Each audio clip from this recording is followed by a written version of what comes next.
Welcome to another episode of Brews and BizDev. Today, our illustrious guest is Erik Eustice of the Sea LLC. Erik, welcome. Hey, Paul. Thanks for I've having got me. a sailboat mug today because I'm at a cottage, so I'm on theme. It's appropriate. Though, Yeah, since I moved from society today, somewhat this week, and out in Olcott, I was not able to secure the same coffee as you're drinking. So, I'm unfortunately drinking some. Sorry, Tim Hortons, that I said unfortunately drinking some Tim Hortons, but unfortunately drinking some Tim Hortons from their gas station shop in Newfane, New York. And, it's not even a real Tim Hortons. It's inside of a gas station. Which I then re-poured into a mug, so I wasn't holding their cup. It turns out that my family has done a lot in this cottage in the last few years since I've been here, and one thing was changing to a Keurig machine. So even though I brought ground coffee, I couldn't make any in the morning. So I've got Tim Hortons in a mug. Tell me, what are you drinking? I'm drinking Rich's Roast.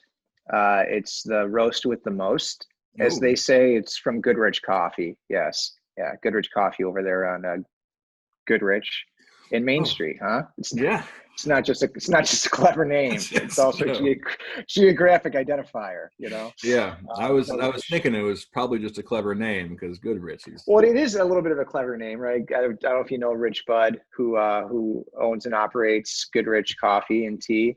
So his name's Rich, you know. So they tell you to have a Goodrich day, you know, and it's fun, you know. It's just a local neighborhood shop, and like supporting them. I'm drinking it in even though I'm not technically traveling today, I'm drinking it in the Yeti because we do have the ability to brew coffee here at the house.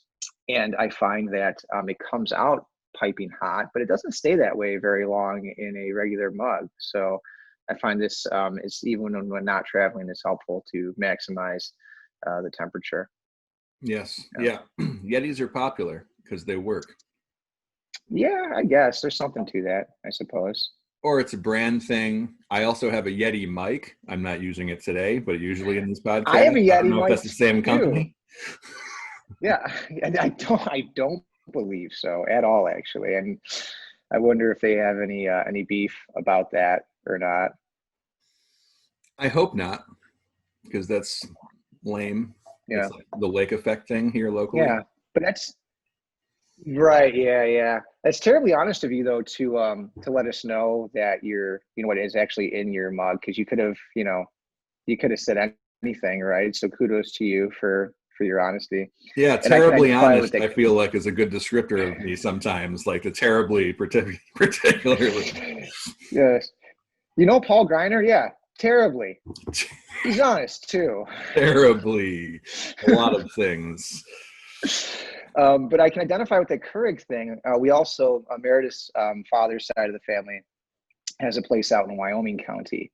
And we were actually out there over the weekend. It's a nice little, getaway place. And they also switched over. They still have the traditional drip kind of coffee maker, but everyone kind of uses the Keurig. And I use it on occasion. It's convenient to do.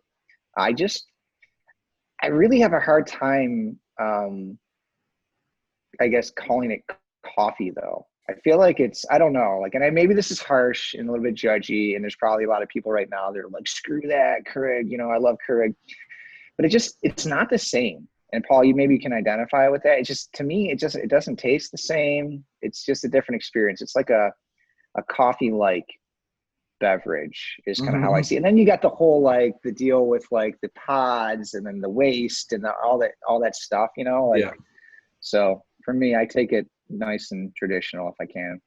Yeah. I think that Keurig just has managed to work their way in so far to everybody's routines and in office places where now it's like you have Keurig machines instead of just like making a pot of coffee and having people pour a cup. It's now everyone's doing their individual thing.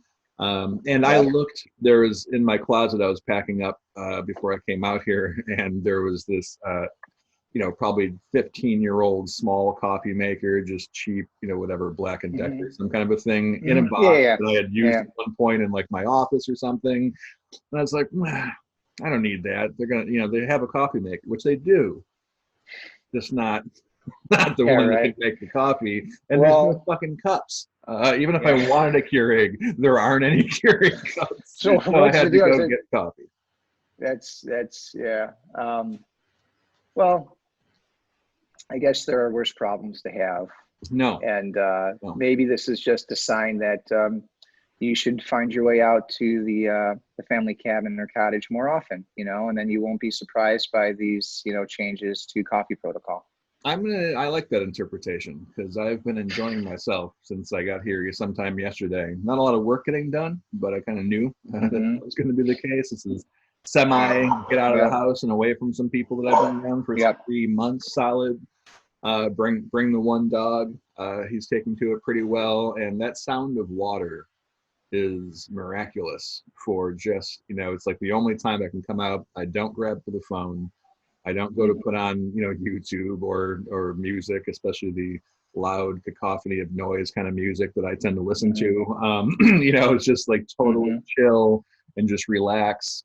Have a hay burner. I brought those in case they didn't have those out here. We'll find out when they run out shortly. But yeah, no, I'm going to take the sign that way. I should come out here more often. I should bring. I also might not even drink coffee for the rest of the week. Honestly, I went out. I got the cup for today. I thought I should grab some for, and I thought, you know what? I don't know that I need it. The schedule I'm running this week. Um, Yeah. so yeah. So tell me about Goodrich. Why Goodrich? Why did you pick it? Um, well, it helps to know the people, right? When you got a connection to the place. We moved into Clarence just about 7 years ago, and I was familiar with the place. Had been kind of popping in there when I was out this way visiting clients or whatever. And needed a place to grab a bike, get a coffee, do some work, as we often do, hopping from shop to shop. So when we moved in, it just kind of, it's right around the corner. It's literally I could ride my bike there.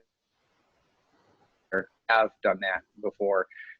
So the coffee is good. They're passionate about it. They love coffee.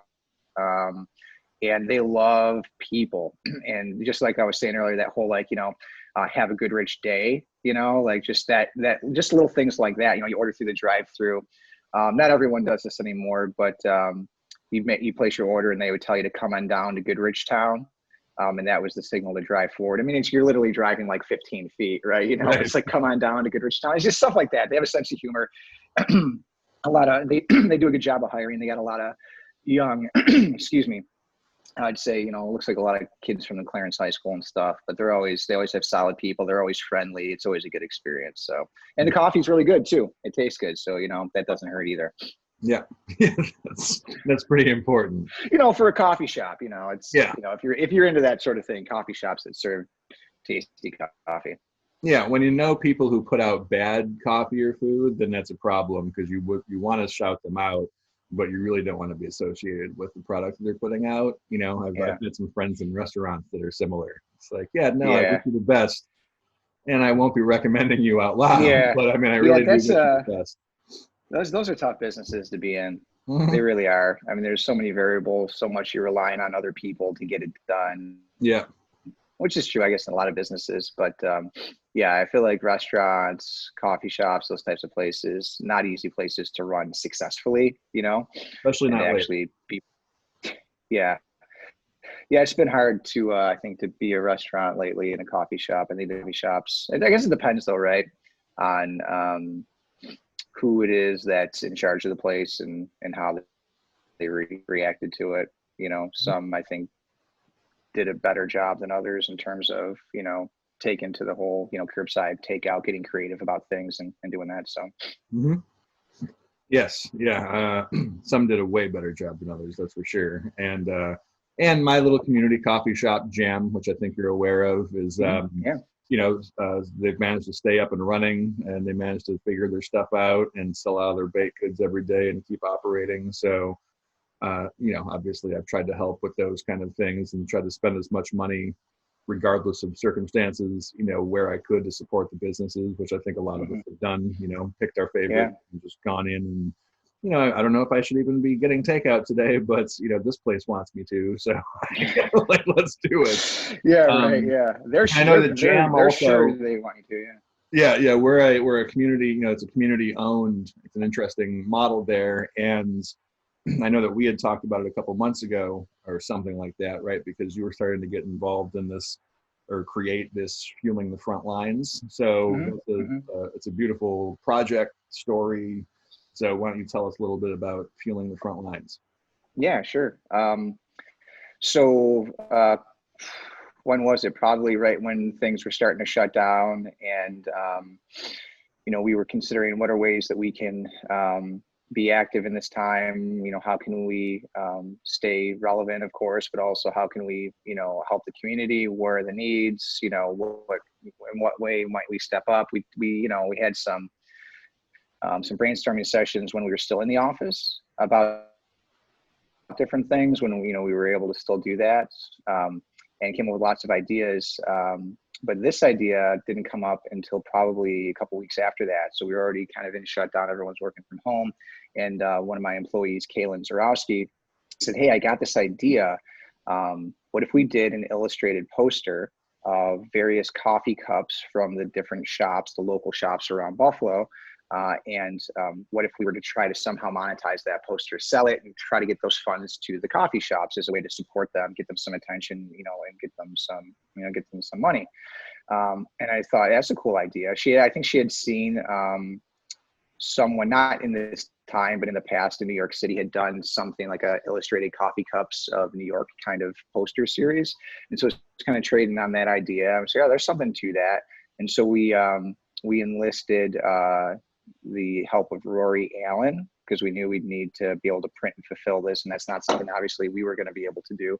And through getting Rory's brain involved and talking it out as a team, that's where the idea came to, okay, yeah, we can support the coffee shops, but how can we, tie this in 360 with the community? Why don't we have people purchase the poster, and then that money gets given to the coffee shop of their choice from the participating coffee shops. And then that shop will then take the donation and convert that into cups of coffee and then deliver that to frontline workers and first responders. So you donate $250, that's 100 cups of coffee. Let's say you send it to Jam.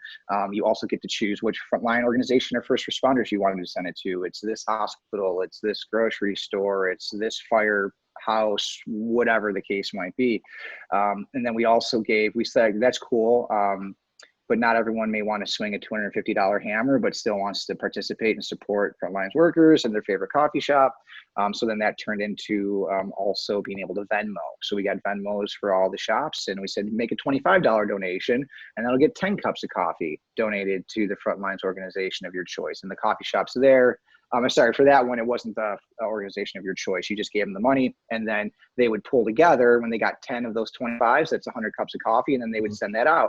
And we had a spreadsheet, or kind of like a form that people could fill out if you wanted to kind of, submit your organization to receive the coffee. So it gave me an opportunity to do that. So then the shops that needed places to send coffee, they'd be like, oh, let's go to the list. Oh, Elderwood on Como Park said they wanted it. Great, let's send it over to them. And so we just coordinated that way. So a very simple idea. This is the poster, by the way. Cool. Right. Mm-hmm. This is kind of how it's shaped up there. Sarah Hoffhines, she's a local artist and graphic designer that we've worked with through Of the Sea, our advertising agency. So she did the illustration, did a fantastic job with it. I had the idea to create, just to promote it, a cup with the mask on it. Rory Allen, he's kind of an out there dude. He's like, what if we took this and turned it into a cutout? So it's got this coroplast like a lawn sign would be, and kind of use it like kind of as a mask sort of thing, So we use this in photos to help promote it. We did photo shoots with the different people from the coffee shops, showing this, talking about how much it's meant to them to support. This is all on Instagram and Facebook. You look for Fueling the Front Lines, Buffalo, and you can find it. So Kaylin Zarowski, it was her idea for my team. Bailey Godwin, also on my team. Bailey and Kaylin did pretty much most of the heavy lifting. I kind of helped from some areas. Rory Allen as well as our fulfillment partner and also brainstorming partner. And so it has been going for about, I think, 6 or 7 weeks right now. It's definitely slowed down. I think the momentum of it is kind of run its course given circumstances, but we were able to raise just about $29,000 that was distributed through the coffee shops that participated. And that equated to, I think, around like 12,000 cups of coffee that were donated and sent around to all these different organizations. So if you think about it, that's a lot. It's a lot of coffee. It's a lot of people that we were able to touch through the program. Not only did it provide, I think some meaningful support for the coffee shops in a time when it's really difficult to be a coffee shop, it also sent a really strong message of support and hope to frontlines workers and first responders that were, I think, really appreciative from the feedback that we've gotten and seeing the pictures and the comments. It's just been overwhelming how meaningful it ended up being for people. And it just started off as like, hey, this is a cool thing to do, and this would help the shops, right? So like, let's do that. So we're very fortunate to have been able to be a part of it, and we were able to get a lot of good press and PR around it, to support the campaign. I think that helped a lot. So we appreciate the different media partners and everyone else, who stepped up. Certainly everyone who donated, a lot of friends, a lot of business colleagues, and just random people that I'll probably never meet or know. But because of all that, that's why it was successful, right? We just created the opportunity for it to happen, but it was then everybody coming together and stepping up and putting their money down and spreading the word and sharing and all that made it successful. So yeah, no, that's really awesome. And I think that's, those are all like the roles to play, right? Someone's got to open up some kind of door so that someone else can be like, oh yeah, no, I've got the cash and that's where I want to put it, versus the where do I put the cash and then I don't do anything because there's nothing that really speaks to me. And if someone's not thinking this stuff up, and obviously it's not one person, it's you and then the team and then Rory and then coming up with this great thing, that that's 29,000 plus. That also means at the very least, and I don't believe everyone contributed up 250, right? There are a lot of people who put in those splits things. Oh, it was mostly 100. 25s. Actually. Yeah, so I mean, hundreds, like maybe 1,000 of different. $7,000. Yeah, $7,000 of it, I think, was the 250s. Everything else was 25s. Yeah, I mean, you have some random people that'd be like, I want to give a check for 300. And they would do it directly with the shop, and they would just give us a heads up. We'd add that to the tally. Yeah. But it was mostly individuals giving $25 at a time. Absolutely. Yeah. That means that's a lot of individuals, and that's cool too. I mean, the result is awesome, but the results when you're like, hey, we got 29,000, and like some hot shot walked up and dropped like 25 grand and said, oh yeah, right, yes. That's one thing. I mean, it's great for the front lines, it's great for the coffee, but it doesn't save much for the community. And I like that this says a lot for everyone involved, including the people throwing their cash in. Yeah, absolutely. Nice. So it's still, so I say it's winding down. If people wanted to participate, they could still go to fuelingthefrontlinesbuffalo.com. And then that explains the program and links you out to the e-commerce platform that has all the information, the 250 option if you want to do it that way, or all the Venmos for all the participating shops if you want to do it that way. So there's still a chance, and we're thinking about trying to encourage the shops to continue the program post this by having the posters on. So the deal is you donated the $25, you got to go pick up the poster, right? So pick up the poster when it's available to do that. So we've had stacks of posters at the different shops for people to come in and pick them up. We don't see a reason why that couldn't continue. If you hadn't supported the campaign and you go into the shop and you want one of those posters, throw them $25 as a donation, right? They'll take that coffee. They can still turn that coffee around. There's no reason why it couldn't continue that way, Yeah. So still chance to support if people are interested. Yeah, might as well have it available, right? Even though exactly right. Crank in the same way. And this would be good news for the project and bad news for everyone else involved, right? But there's also a chance that these phases kind of come back in, and that this becomes as relevant as it was a couple months ago again, where people, especially the ones that have managed to survive a lean time, with funding and all those kind of supports. If funding and those kinds of things aren't available for the second run, then businesses are going to need the entrepreneurial community support to stay afloat. GDP might not be coming. So hopefully this project isn't that needed, right? Right. Yes. Yes. Yeah. No, that's what we hope as well. But yeah, we've considered that, and we could always reinvigorate it in the future. I mean, it's really based on need, right? Need, and where the community's, I think, head is at on that. So I think right now, with things opening up, it makes sense. It's going to actually, I mean, I know everything has a life cycle, right? So it's not going to go on forever, and nor do we want it to, because if it goes on, I mean, yes, we do in a way. We want to continue to support the shops, and there's no reason why we couldn't still say thank you to those that are taking care of us, even in a post-COVID world, right? There's nothing wrong with that, All right, no, we're only going to take care of each other when there's a crisis happening. Yes, yeah. No crisis, screw you guys. Yeah. You're on your own. Especially you people working at stores. You don't deserve anything. Those business owners, with all their millions of dollars that they're sitting on and not telling anybody about, Exactly. I know I am. I've got millions, Paul. I know. Millions buried. You don't even have chairs in your can. house, just piles of money that you sit on. We don't have space for the chairs, We don't have space. They're made of money. The kids glue it together. Well, and let's talk about the most important thing with this generous project is how many clients have you gotten from it? Oh gosh, man, it's like so easy, Paul. It's like just pulling them in. I don't believe that we have got. Yeah, right. Well, that was our reason for doing it. No, I don't believe that we have gotten any new clients as a result of it, Paul. I was not expecting that we would. Honestly, I was a little surprised by how much mention there was of the sea. I didn't, and I don't know why I didn't connect the dots on that would happen. I just thought we'll do this and the campaign will get attention and that'll be great.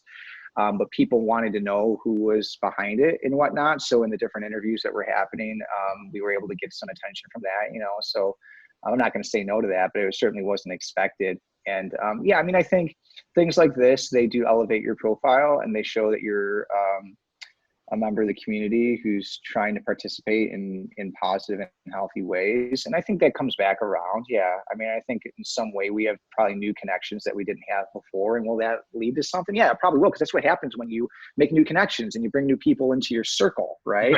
But no, we haven't gotten any inquiry forms on our website that says, wow, that fueling campaign was so amazing. I have an enormous budget I'd like to throw your way. Thank you. None of those have come through. And quite honestly, I'm not holding my breath. Where did you hear about us? Through fueling the Frontlines. Yeah.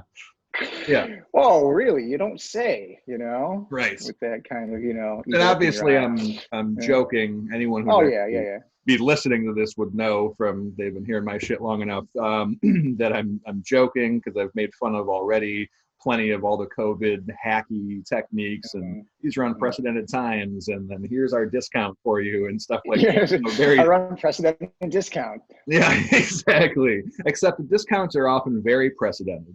They're often discounts that they've been offering forever. Part of their sale. That we did last spring and hope you don't remember. Exactly. I was telling someone a few days ago, I got something like that from LinkedIn. Oh, it was Osberg because he's a big LinkedIn guy too. I had gotten one of their promo in-mails that they send using their own system. And I said, now I get why other people use this system so horribly because this is what LinkedIn does with it. Like, hey, are you recruiting or looking? Hey, I'm not a recruiter. So it's like a job hiring ad and they're offering it $50 free ads kind of deal, which they've been offering for like 9 years. Yeah, which yes. And anyone, I mean, on Facebook, that would almost be compelling. On LinkedIn, like that's way below average lead cost for hiring or any kind of lead you get from an actual advertising thing. So here's this. And it said in these unprecedented times, and I'm like, fuck, are you kidding? Like you don't have someone on your team who's like, whoa. Very serious. They may have that person didn't speak up, or they did and nobody wanted to listen to them. Yeah. And then the Microsoft management's like, no, this is how we do things. It's fine. Yes, right. And then they put out, in these unprecedented times, hey, here's this $50 credit for LinkedIn. I'm like, oh, cool. With only 10 more of those, I might have a chance of getting one response. One. And I don't know how many responses it takes to get an actual thing in the door, but I mean, it was the embodiment of the, hey, this is terrible. Here's this thing that we've always offered that hasn't had value ever. But what do you think? It's like, oh, it's murderous. It's murderous out there. It's grasping for straws. Yeah. And I know that one of the themes, of course, as I'm doing these things, that's emerged through the series is, in BizDev, which can mean a lot of things, right? Marketing, sales, customer service, whatever some version of in B2B tends to mean you're like a sales rep almost by itself. But there are certain things that I hate about marketing and certain ways of doing sales and business developments. And those have found their way to the front of these conversations. And a lot of them are common, right? They're common pet peeves with the kind of people that I bring on the show, because I'm usually aligned in some way with the people who are showing up here. And I know you and I have similar thoughts on some kinds of techniques, some of the older school, outbound, funnily, even the digital version of those where it's still like outbound, you're just trying to construct some kind of a thing to trick people's brains and force them through some funnel, which again, maybe if you're selling some $10 bullshit to morons on Facebook, okay, so be it. Like that's how you get mass media morons in digital. But you and I are in B2B. We're in more of a complex sale area, and those kind of techniques, as well as some of those networking, old school, going around shaking the hands and the elevator pitches and stuff. I don't think either one of us to enjoy that version. And hence we've created a lot of our own stuff.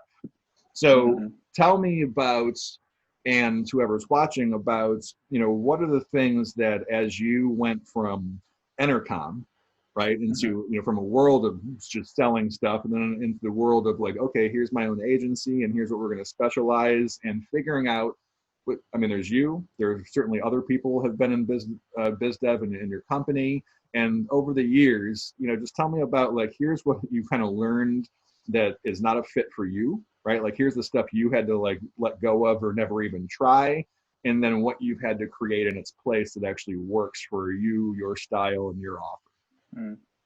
Cool. That's a great question.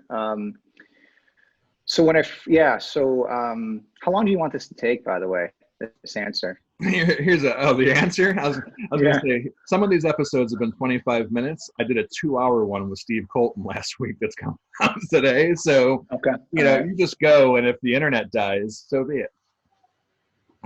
Gotcha. Okay. All right, cool. Well, hopefully Al Gore can keep it going for at least, the duration of this response. Yes. So when I was at Entercom, I had never been in outside sales. I'd only been in inside sales previously. I had worked for some cell phone communication companies, retail. All right. So I was used to interacting with people who wanted to buy something, but they're coming there wanting to buy something, right?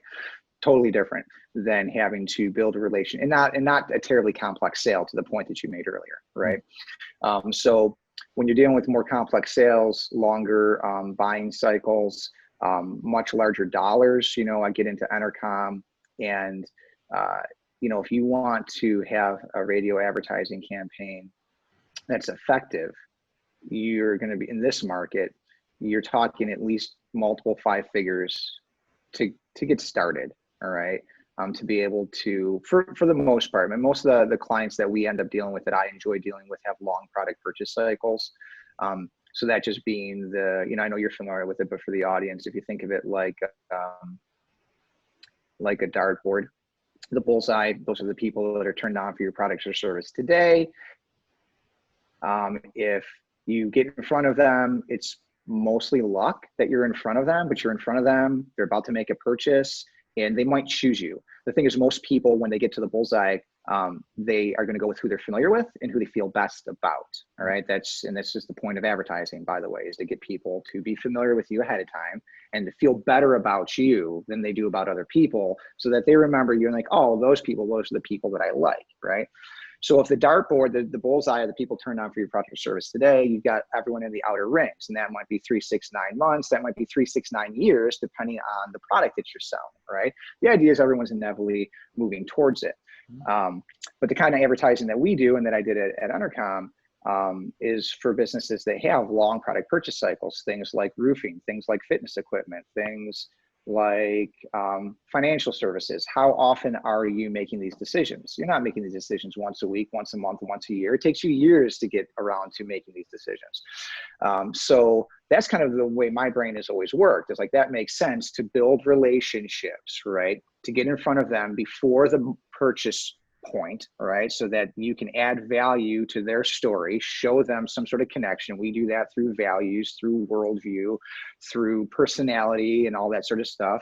And that those people are inevitably moving towards the point of purchase at some rate based on that product purchase cycle, right? And when they get there, they're more likely to choose who they're familiar with. And if they happen to do that thing that people do, where they'll do a Google search, because maybe it's not right on the tip of their mind.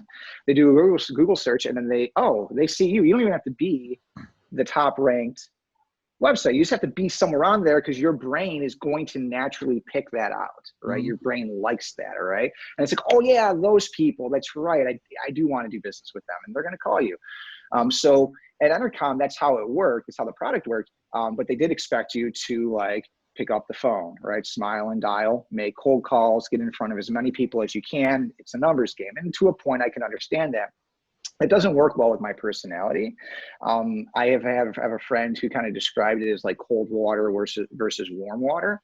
And that he himself thinks he's more of like a warm water kind of person. You know, there are some people that can just dive into that cold water and operate very well. And that's kind of like cold calling and having zero relationship with someone, right?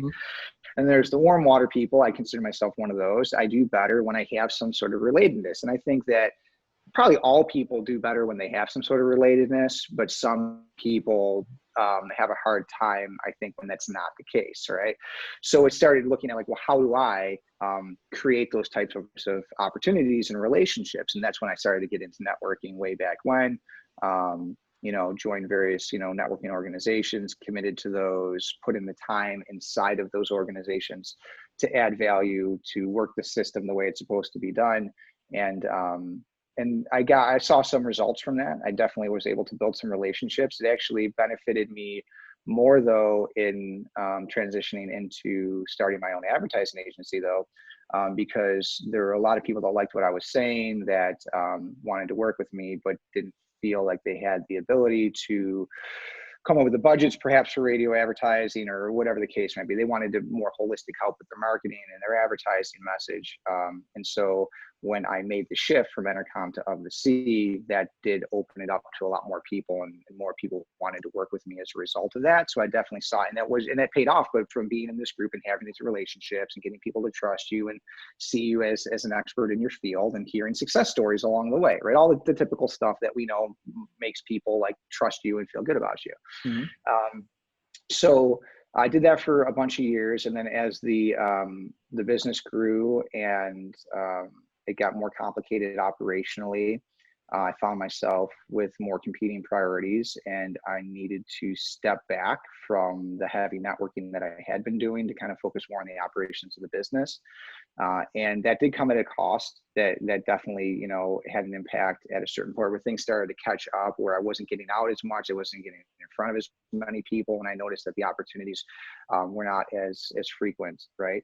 As a result of that. And that, again, but you don't notice until later. And then of course, yeah. Because when you do it, like, it's so busy, everything's happening. You're like, okay, great, this is good, we're good. And I honestly wasn't like committing the same time and focus to the networking. And so I felt like I wasn't really living up to what my commitment had been there as well. So, I felt like this isn't really fair for me to kind of like take up a space at this point, and not really, I think, participate. And so anyway, so it kind of, it ebbs and flows, right? And when I realized, okay, probably need to focus more, there's always a little business development happening, but it's more kind of like incidental. You bump into someone, an opportunity comes up, you follow that rabbit down the hole, see where it goes. Someone refers someone, you follow up on that. So, and we're a small organization, so, we don't need a ton of clients, and the clients that we do work with, because they have that long-term view, they understand that it really is about building bonds with their audiences and the public over a long period of time that's going to establish them and then get them the kind of results that they're looking for. So they tend to stick around for a while, right? They keep us on board, and because our clients are generally successful and doing better this year than they were last year, they keep that going, right? So it's not like we don't have this constant turnstile of attrition that we have to really be, we have longer term relationships, and then some projects that kind of, pop in there, and sometimes those things then turn into those longer term relationships. And that's something newer that I started to do, and I was just really focused on like the retainer kind of long-term stuff, and then realized in certain circumstances those one-off projects could make sense, and sometimes they would lead, sometimes they wouldn't, but we started opening up to more of those. But it occurred to me, this whole like warm water thing. So all these things started to, you see the patterns. You do this for a while, you get these results. You try this, you get these results, and you start to piece things together. And it occurred to me that I probably do my best, and I'm most comfortable, and I most enjoy business development when I am able to entertain people.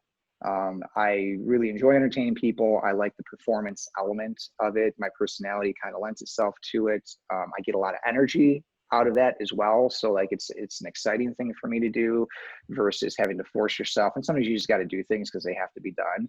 But trying to force yourself to do something that you really don't enjoy doing, you really feel like this goes against who I am, but I guess I have to do this, well, when I'm entertaining people, it is in line with who I am, right? So like that's obviously, it feels totally different. And so I had just incidentally through my travels connected up with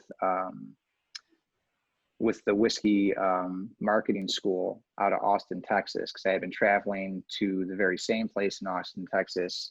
It's called Wizard Academy. I know you, Paul, you're familiar with it. A guy named Roy H. Williams founded this nonprofit. I guess it's a business school, non-traditional business school for kind of entrepreneurs, business-minded people, artists, writers. A lot of advertising people go there. Because Roy is very famous in the advertising world for creating really persuasive and successful advertising campaigns for all sorts of different businesses. I've been going back and forth there for like 10 years, taking different courses and workshops just to hone my skills, become a better writer, become a more persuasive advertiser, all that sort of stuff. And they had someone come along to help run the school, a guy named Daniel Whittington.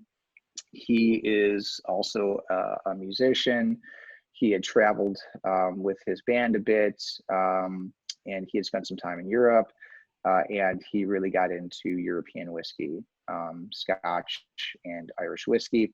And he brought that level whiskey back with him. And when he kind of connected up with the campus and started kind of like taking over the leadership responsibilities from Roy, who's trying to, he wanted to start the campus, get it going, doesn't want to necessarily be at the helm forever, because you can look through history and see what happens to organizations, movements like that when the leader's at the helm, when the leader passes. He's not that old, he's like 60, but still, right? You see what happens. Like I'm on the board of the Roycroft campus in East Aurora. That's exactly what happened. Albert Hubbard was in charge at the time of his death when the Lusitania sank, thanks to that German torpedo, World War I, all that stuff. And within a couple decades, the whole place had petered out. And not that they didn't try. It wasn't, there was other circumstances going on. But I know I'm kind of wandering here. But the point is, so Daniel Whittington becomes kind of the overlord, so to speak, of the academy. And he says, I think we should do a spinoff that this whiskey marketing school. He's like, there's a lot of scientific certifications in the whiskey world. There's nothing really that focuses on the experience of whiskey, the story of whiskey, the marketing even of whiskey. He said, so what if we were to create the first sommelier certification program that focused on delivering whiskey as a unique experience, right? And so I, being a kind of, enjoyed whiskey. I actually didn't know a ton about it at that point. This is going back probably about 3 or 4 years now. I was like, oh, that sounds like fun.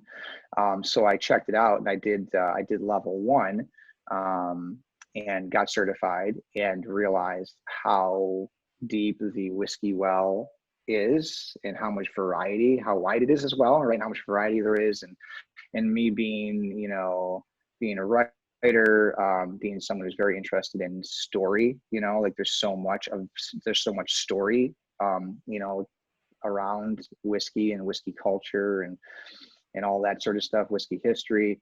So I really took to that, and I started doing these small kind of whiskey tastings back here in Buffalo when I came back after doing, level 1. And then I was bit by the bug. So the next year I went back for level 2. And then again, it was continuing to do these whiskey tastings, just because I wanted to kind of like use what I was learning, and also I like entertaining, and it's a way to bring people together, and and it's an excuse to drink whiskey, right? So that doesn't suck either. Yeah.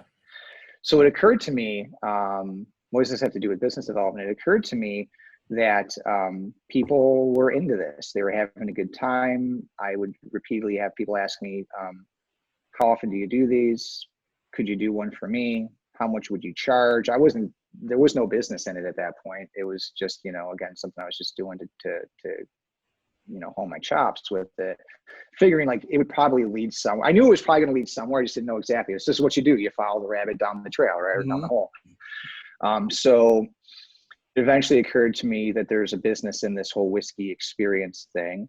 And that it was a much easier way to get people to meet you and to spend a considerable amount of time with you, and to let their guard down, and to get to know you, and you get to know them. And so it occurred to me, this whiskey thing, this could be my way of building my network, right? This could be the way that I, do it on my own terms, right? And do it in a way that's entertaining, that adds value, and that puts me in front of people that I probably otherwise wouldn't be connected to, and that could lead to business, So I formalized. It's called Whiskey Folks. I formalized Whiskey Folks a year and a half or so now, and we formally launched it, I think, so it's been about a year actually. I think we kicked it off like third week of June last year, and so that's what we do, is we host these whiskey experiences.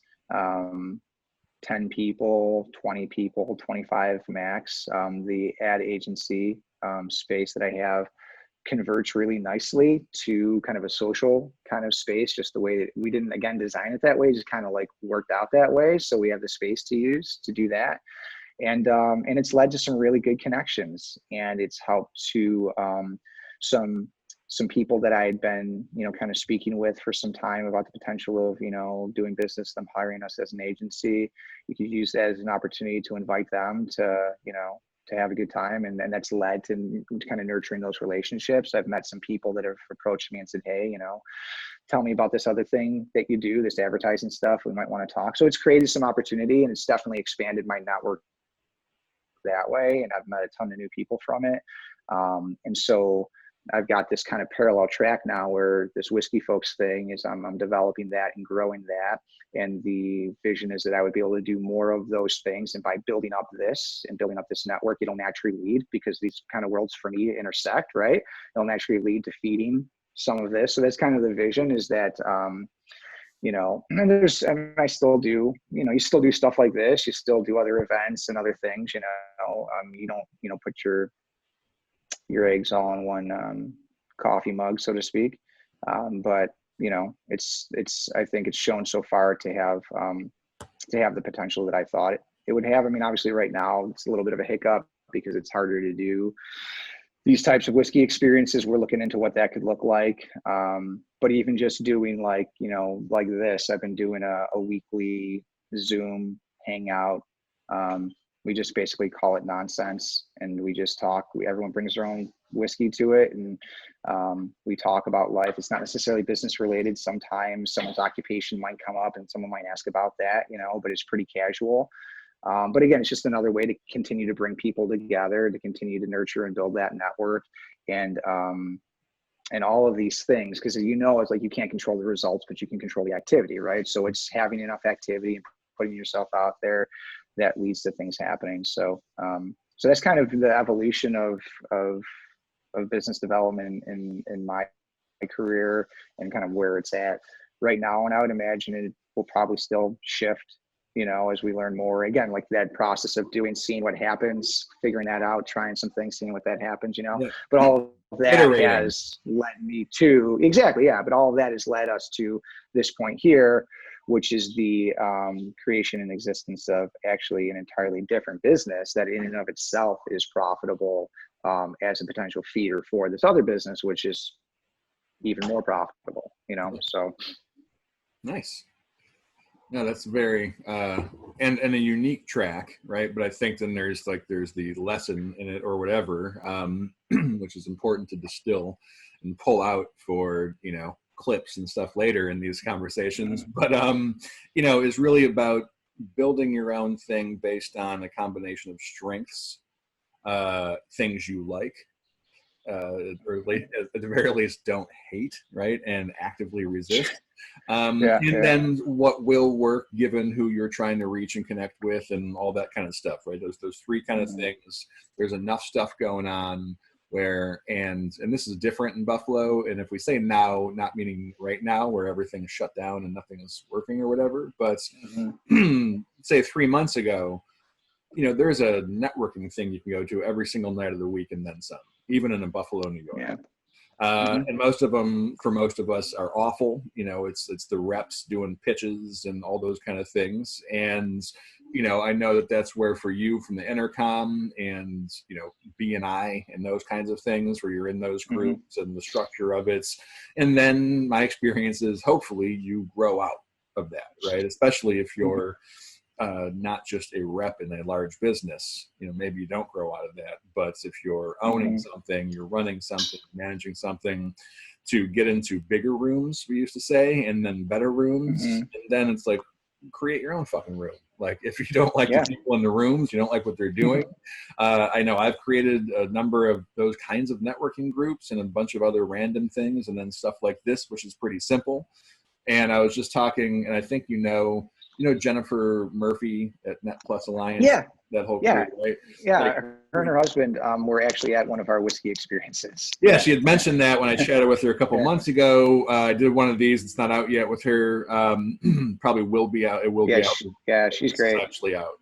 But she, she's someone who also, like, you can find there's those opportunities where I wouldn't be engaged with her if not for doing some of these online things I started making up in COVID, and that's a company who, though it's a very unique kind of business and kind of B2B backstage, it's not your normal, oh, here's your marketing plan for that kind of business, but they've always been very forward thinking, it seems like, and she's open to new ideas, and she's been the marketing director, and the ability to, like, okay, well, let's try creative new things, and let's come out and have these conversations, and which in her sector and where she's from is really rare. Like I think so that kind of person I wasn't going to find at a B&I, right? No one is, because I don't think she's at B&I. I don't think any of her teams at B&I.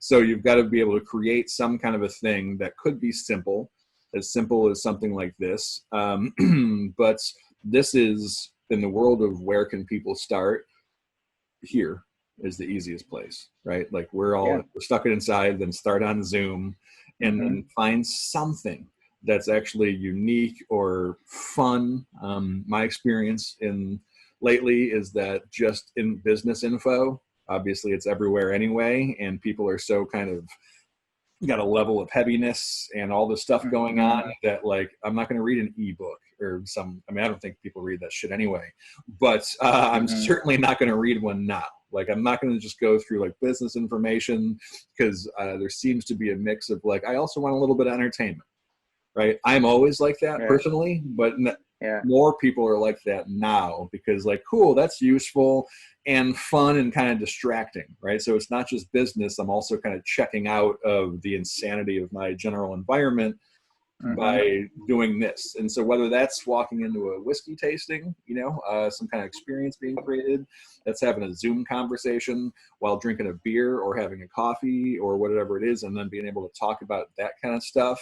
And then so far, there's been a lot of horror stories, door-to-door stories and stuff in the series. So it's kind of like, oh yeah, that kind of crap. Like, yes, I've been through that too. I also love beer. Like find something simple that is valuable information-wise, but then also like compelling and entertaining, whether it's live or on Zoom. And I think you can start crafting your own approach. I don't think it's that hard. Some of us care more about that than others. Some people are fine with the, hey, yeah, I'm just going to use the A to B plan, and I'm the kind of person who's going to put on the suit, and I'm going to like have that pitch. I'm going to pitch, that cold person, that cold water person. If you're a cold water person and you are financially motivated purely, let's just say you're an insurance salesman, because I love to take jabs at that entire industry, like you could get all creative, but it's probably not your thing, because most people I think who are creative, people oriented would find their way out of that industry pretty quick. But maybe not, right? I mean, maybe, but there's something you can do that's unique and fun and useful for your prospects, clients, and customer base. And I think that's worth investigating, since some of us have a little bit of extra time. Yeah, a few of us. Yeah, no, there's that's good. There's a lot there. I think there isn't necessarily one way to do it, right? I think it's it's finding kind of like what you're saying, like your best way where you have the greatest potential, and that's based on your own enjoyment of it. Because I definitely think if you're enjoying it, that makes a huge difference, and people sense that too. And I know it's kind of, there's some cliches in there, the idea of people want to work with passionate people, but it's true, right? That passion that you have for what you do, if someone's in need, that's the kind of person they want to work with, right? And I think it's hard to really force that sort of thing. I mean, we all have off days, right? Where, we try to perform at a level that kind of like, is how we expect people, what we think people expect from us or whatever. But if it's genuine, if it's actually happening, and those are the people I think that they do better than the average, because they're people that people want to be around, and so I think in order to project that, I think, it has to be happening, so you have to be in an environment. I think your environment has a lot to do with it. I think who you're around, that's part of your environment, has a lot to do with that. So I think if you're, just because it works for one person, it doesn't mean it's going to work for you, right? I think that you and I, for whatever reasons, are comfortable with the idea of starting things or putting ourselves out there, like in forums like this. And part of that's probably just like practice and routine, and having done it more and presented more, and like having that be part of who we are and what we do. I mean, you're a musician as well, so you're used to that idea of performing and being up in front of people, and you were doing that when you were a teenager, so was I. I think with stuff like that prepares you to be in front of people, because this is something that people are afraid of doing. Like just doing this right now is something that people are afraid of doing. To be a guest on one, let alone to like host it, to start your own, to do your own podcast, your own video cast, your own event series, your whatever. I think that it's while simple, it does require effort, right? It requires persistence, right? You're not going to be as good at it when you start, even if you have skills that are going to lend themselves to being good at it, right? You're not going to be as good when you start as when you have some, some track record with it, some, I'm saying, some experience, iteration, right? And doing that, the whiskey experiences that I'm hosting now, I think, are a lot better than the first ones I hosted. The first ones I hosted, people still enjoyed. And that's the thing we have to remember, right? Like nobody knows what you know.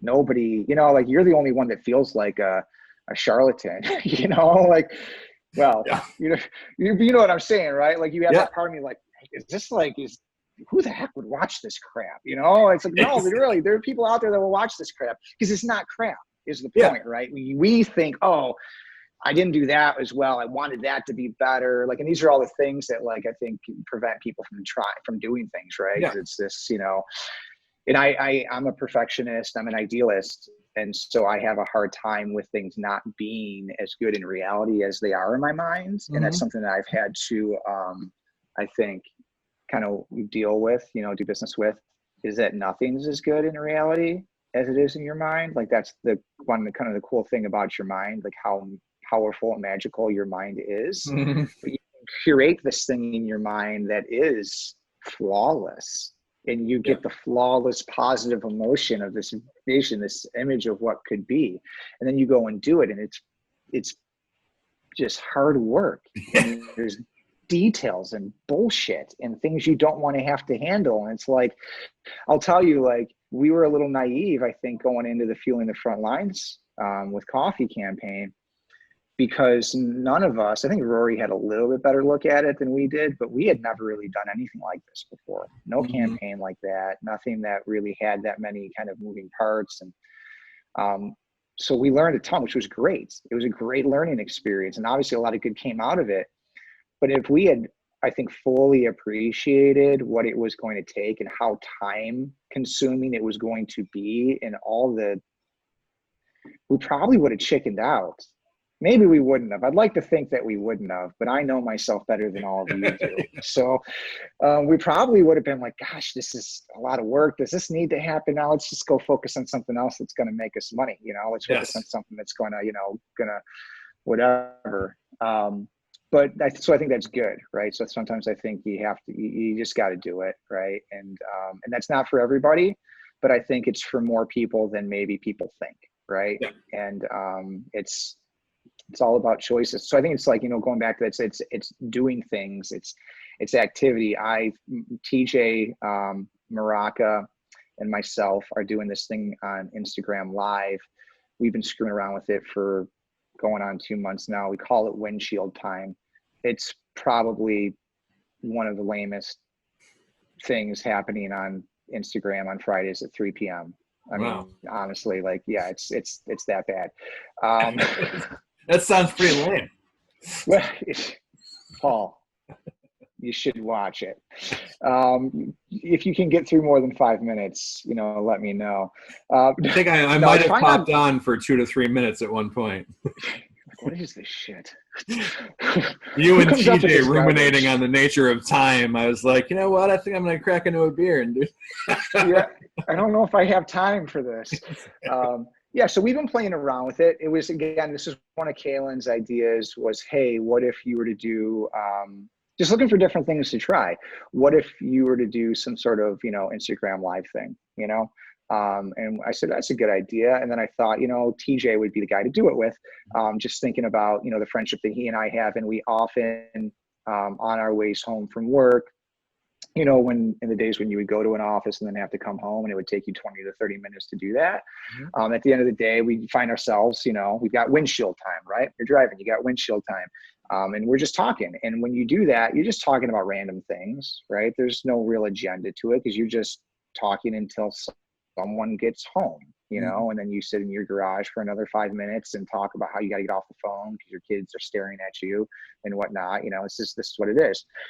So that was our only intention, was just to kind of try to replicate the random nature of those conversations. And we've learned through doing that now a bunch of times that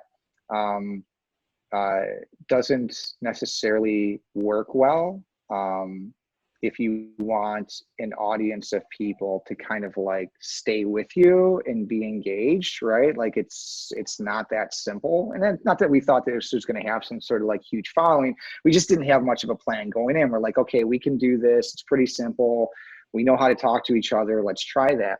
Mm-hmm. But it's kind of evolving, and we're still not sure exactly where it's going to lead, but we're putting a little bit more structure around it. We're actually now doing a weekly call to kind of check in advance to see what we might want to talk about and how we might want to structure it. And like, you think about like, why do people tune into radio, programs, podcasts, television, news? Why? Well, because like they're trying, and they actually like put together content that is going to be engaging, and they know how to keep people engaged and keep their attention. And by the way, these are techniques that we also know somewhat about, because there's similar techniques that you use in advertising, you know? So we're like, oh, maybe we could like actually turn our brains on a little bit more with this and maybe get a little bit more serious about it. The point is, we're just trying. That the whole point is that we're trying something, right? And yes, is it the most illustrious thing we've created in the past 6 months? Maybe not, but it's something, and it's challenging. That's the other thing too. It's awkward. It's challenging. It's not as simple as just sitting down and talking to somebody, right? And it seems like, and we know this, right? Like when you turn a camera on, or a microphone, it changes people that are very articulate, that are like, always have something to say, all of a sudden can't string, a sentence together without, duffing every other word. So it's not quite that, but I guess there is this acknowledgement of like, you're on, which is not the same as when it's just you and a buddy talking over speakerphone while you're driving. So there's all these different things we're learning, but the point is we're putting ourselves out there, we're trying something new. It might lead to something, or it just might end up being something that fizzles out, but that you can't expect everything that you do to be a slam dunk, right? Yeah. Something's got to fail, right? Well, or something has to not shape up, right? Yeah. And so I think that's the other thing too, is that, I'm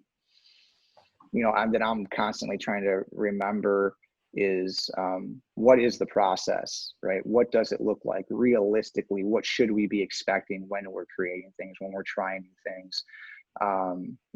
When you're getting feedback and what you're doing, or when you're getting no feedback on what you're doing, and you're hoping you're going to get feedback, all that sort of stuff, and all the mental kind of, gymnastics that we have going on, and trying to, be clear about that, and worry less about what the most ideal impact is perhaps, but just like, you've got some ideas, do some of those ideas, right? Put yourself out there.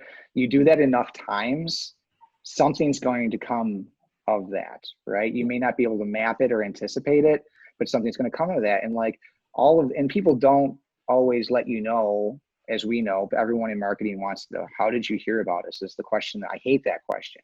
Mm-hmm. How did you hear about us? The people that actually track answers to that, we found, like, when you do have credible data to check that against, it doesn't usually match very well. I'd rather have someone ask the question, what do you know about us? Because then actually you might be feeding back some information that will help me understand what my reputation or perception is in the public as an individual or as a brand.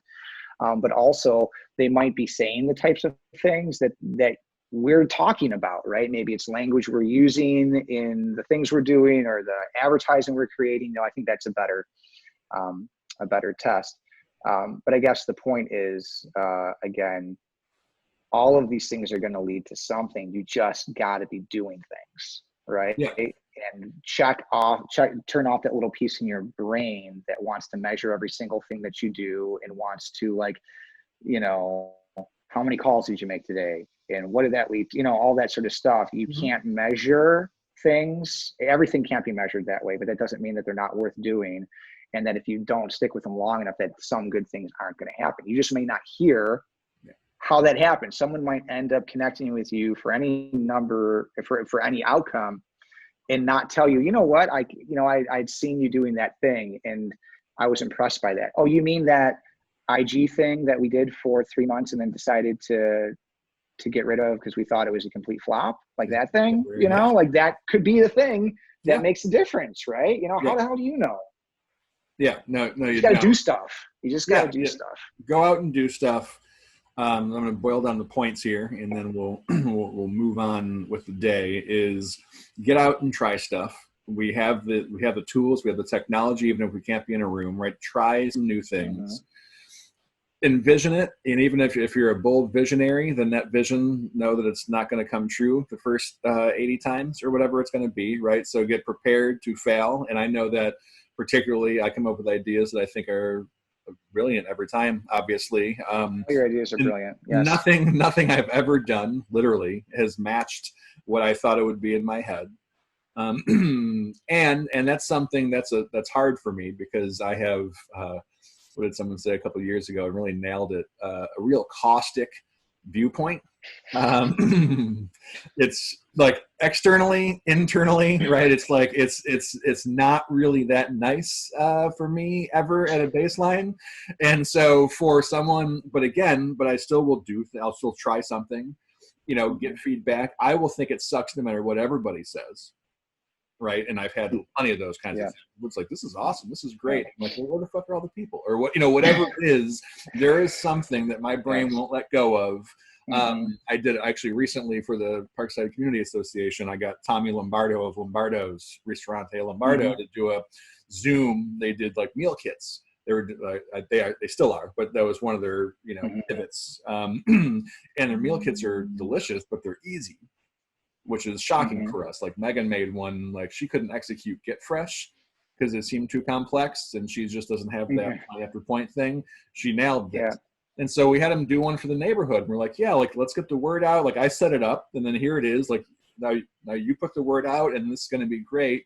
And like 9 fucking people showed up, and I was horrified. Like that is not for me. That's like, oh, I'm sorry, buddy. Well, you had better things to do, I bet, than spend an hour and a half of your time cooking with 8 people from the neighborhood. I mean, sure, that's 8 to 10 or whatever meal kits they weren't going to sell otherwise.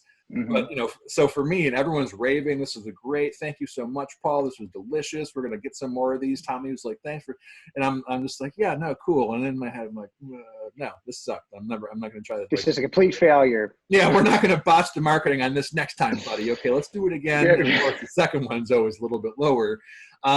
So I know that I can be very negative, but personally I can balance that against how much I hate most of the normal programming that's out there.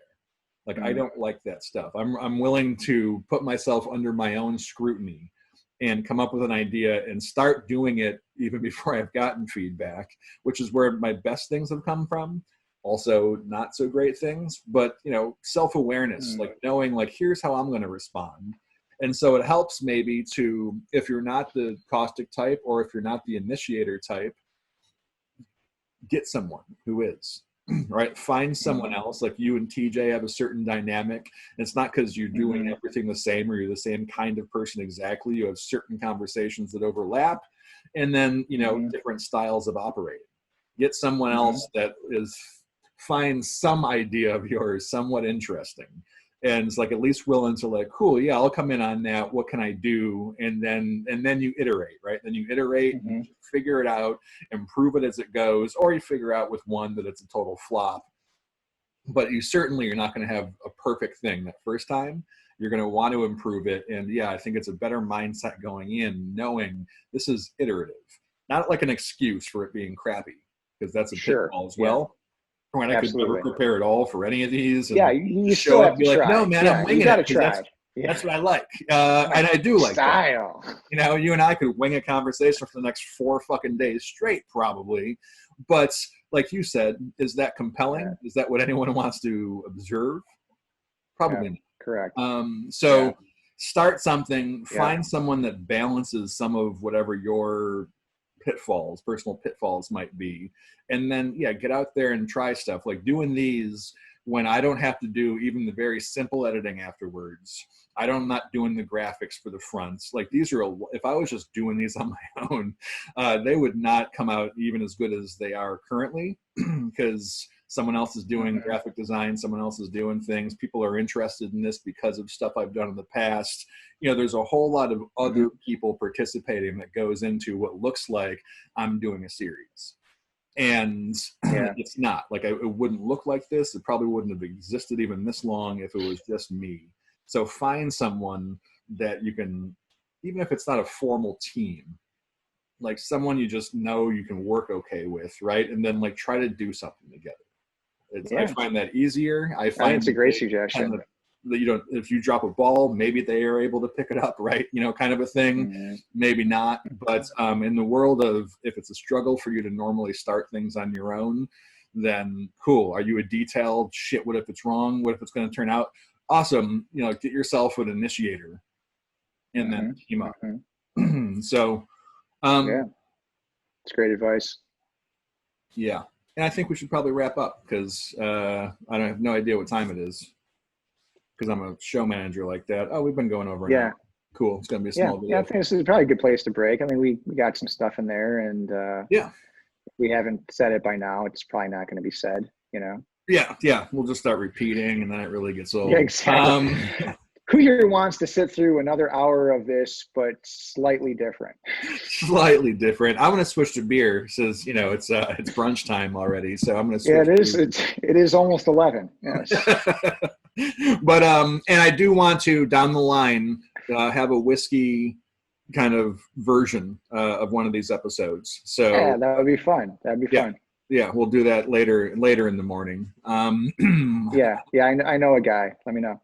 Yeah, definitely. We'll talk. But thanks for coming out, bud. And Yeah, thank you, being Paul. on Brews and BizDev. I'm holding up an empty mug. And yeah, time to get that morning cranking. Yeah, thank you for doing this. Thanks for being the kind of person that does this sort of stuff. I think this is awesome. When you sent me the request, I thought that's a great idea. And that sounds like something that add value to people. And so I appreciate you for doing that. And thanks for having me. Cool. My pleasure. All right. Talk soon. All right. Take care, Paul.